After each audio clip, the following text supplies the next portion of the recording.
अब आपको एक और चीज समझ, आप देखिए कि रामलला को जो भी चढ़ावा चढ़ता है उसकी गिनती जो है वो रोज 12 घंटे में होती है, सुबह 8 बजे से रात 8 बजे तक। और ये गिनती कितने शिफ्ट में होती है?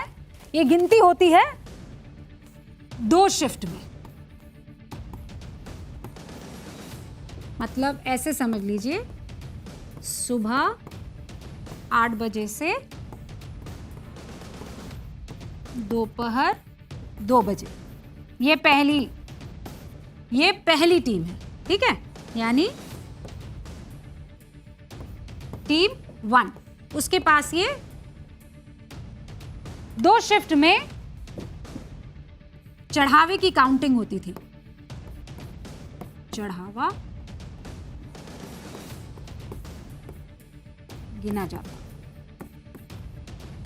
2 शिफ्ट में, ठीक है। अब दूसरी शिफ्ट आइए, मतलब फिर आ गया दोपहर को शिफ्ट चेंज हुई 2 बजे से लेकर रात 8 बजे।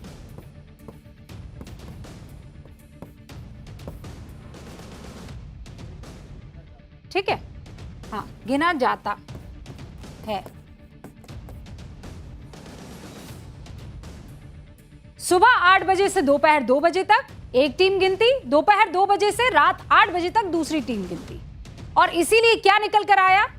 40 दिन में 70 बार चढ़ावा चोरी करने का सबूत इसमें मिला है। यानी टिन्नू गैंग ने हर दिन 2 बार चढ़ावा चोरी का रूटीन बना लिया। इसी से यह समझ में आया, 40 दिन में 70 बार, 40 दिन में 70 बार चोरी।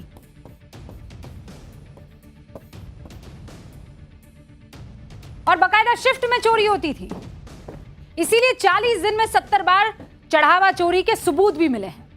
यानी टिन्नू गैंग ने सब कुछ प्लान किया हुआ था। रामलला के चढ़ावे में ये जो गड़बड़ झाला चल रहा था, इस बात की भनक 3 महीने पहले ही एसबीआई यानी स्टेट बैंक ऑफ इंडिया को लग गई थी। इसीलिए एसबीआई ने फौरन चढ़ावा की जो गिनती होती थी उनके कर्मचारियों को हटाने की सिफारिश कर दी।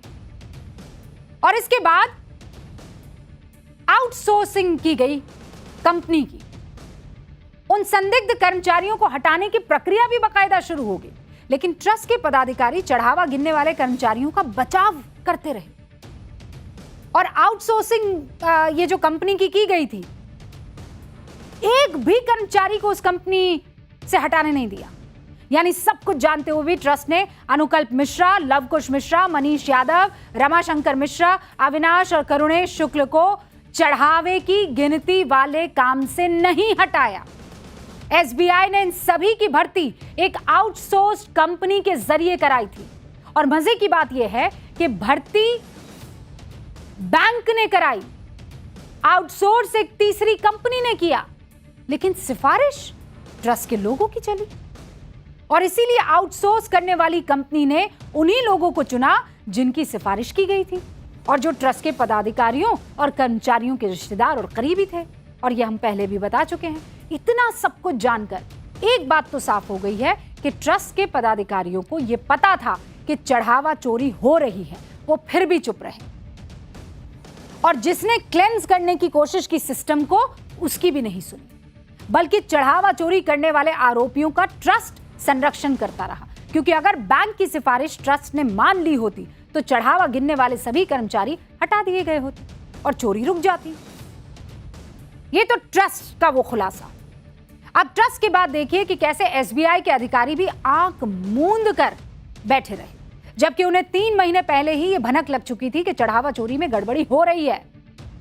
अयोध्या पुलिस की जांच में पता चला कि टिन्नू यादव और गैंग के साथ एसबीआई के 2 कर्मचारी भी मिले हुए थे। एक का नाम तो रत्नेश चतुर्वेदी है और दूसरे का नाम गगनदीप बताया जा रहा है। ये दोनों चढ़ावे की काउंटिंग के दौरान निगरानी के लिए वहां पर मौजूद रहते थे। पता नहीं क्या करते थे। पुलिस को इन दोनों के खिलाफ ठोस सबूत मिल गए हैं, हमारे सूत्र बता रहे हैं। अब आप सोचिए, एसबीआई के अधिकारियों को यह भनक थी कि यहां चोरी हो रही है, कर्मचारी गड़बड़ी कर रहे हैं, लेकिन बैंक को यह भनक क्यों नहीं थी कि उसके भी 2 कर्मचारी उस प्रक्रिया के हिस्सा हैं? उनकी मिलीभगत के बगैर चढ़ावा चोरी संभव ही नहीं था। और बैंक ने अपने कर्मचारियों को हटाया क्यों नहीं, यह भी बड़ा प्रश्न। और यह जानकर और ज्यादा आप हैरान हो जाएंगे कि रामलला के दरबार में लूट का एक पूरा तंत्र विकसित करने की कोशिश हो रही थी। पूरा तंत्र। ट्रस्ट में बड़े पैमाने पर नियुक्तियों का भी खेल चल रहा था। सिफारिशों के आधार पर अपने अपने करीबियों को धड़ल्ले से नौकरी पर रखा जा रहा था। मैंने पहले भी आपको यहां न्यूज की पाठशाला में बताया था। बगैर पुलिस वेरिफिकेशन की नियुक्तियां कर दी। ऐसे कर्मचारियों की नियुक्ति को लेकर ट्रस्ट ने नई गाइडलाइन जारी करने का फैसला किया है। अब जिन कर्मचारियों की नियुक्ति सिफारिश के दम पर हुई, उनके कामकाज की समीक्षा की जाएगी। अब पछताए होत क्या जब चिड़िया चुग गई खेत। उनका पुलिस वेरिफिकेशन कराकर स्क्रीनिंग की जाएगी। वाह भाई। अगले महीने 11 जुलाई को ट्रस्ट की बैठक में यह फैसला ले लिया जाएगा कि ट्रस्ट में घुस चुके किन किन कर्मचारियों को बाहर का रास्ता दिखाना है। अब अयोध्या की यह लड़ाई सिर्फ कानूनी पिच पर नहीं है, जांच एजेंसियों के पिच पर नहीं है, अब पॉलिटिकल पिच पर भी भयंकर भिड़ंत हो रही है। जिस तरह से अखिलेश यादव चढ़ावा चोरी का मुद्दा छोड़ नहीं रहे हैं, उससे लग रहा है कि आगे भी लड़ाई बहुत तगड़ी होगी। एक बात साफ है, अगले साल यूपी चुनाव में अखिलेश यादव अयोध्या को बड़ा चुनावी मुद्दा बनाएंगे और उसकी बुनियाद उन्होंने रख दी है। 2 दिन पहले अयोध्या से लेकर अखिलेश यादव ने एक नया संकल्प लिया। संकल्प क्या था? उन्होंने कहा, हम धर्म निष्ठा और सत्य निष्ठा के साथ ये संकल्प लेते हैं कि नई सरकार बनाकर अयोध्या को अनुपम अनुकरणीय धार्मिक नगरी के रूप में विकसित करेंगे, सियाराम धाम के रूप में पुनर्स्थापित करेंगे। अखिलेश के संकल्प पर बीजेपी ने निशाना साधा। क्या कह रही है बीजेपी?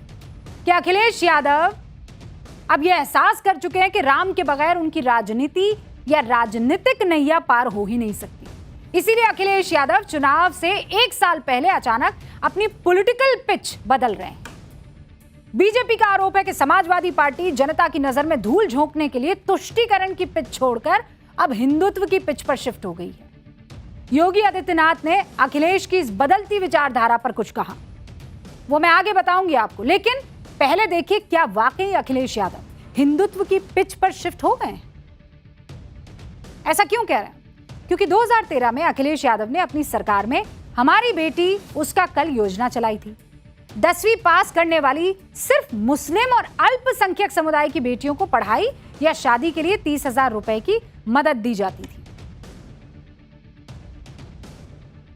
लेकिन अब वही अखिलेश यादव हैं जो 2026 में कह रहे हैं कि अब जो हमारे पंडित जी बोलेंगे ना, हम वही करेंगे। पंडित जी की मदद से 2012 में सरकार बनी थी और 2027 में भी बनेगी।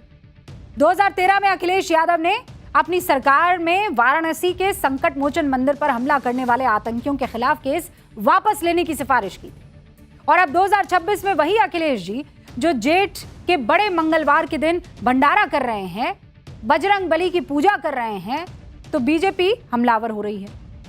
2016 में अखिलेश यादव ने कुछ जिलों में मुहर्रम की वजह से दुर्गा प्रतिमा विसर्जन के वक्त और रूट पर पाबंदी लगा दी थी।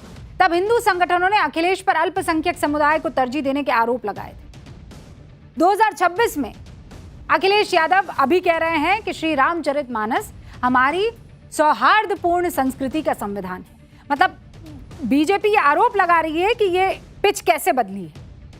अखिलेश यादव ने अपनी सरकार में कब्रिस्तान की 4 दीवारी के लिए 400 करोड़ का भारी भरकम बजट दिया था। शमशानों के लिए 227 करोड़ रुपए आवंटित किए थे। अब वही अखिलेश जी इटावा में केदारेश्वर शिव मंदिर बनवाने की बात कर रहे हैं। बीजेपी तंज कस रही है। 2024 में राम मंदिर के उद्घाटन के बाद आज करीब 2.5 साल होने जा रहे हैं। बीजेपी कह रही है अभी तक रामलला के दर्शन करने नहीं गए अखिलेश।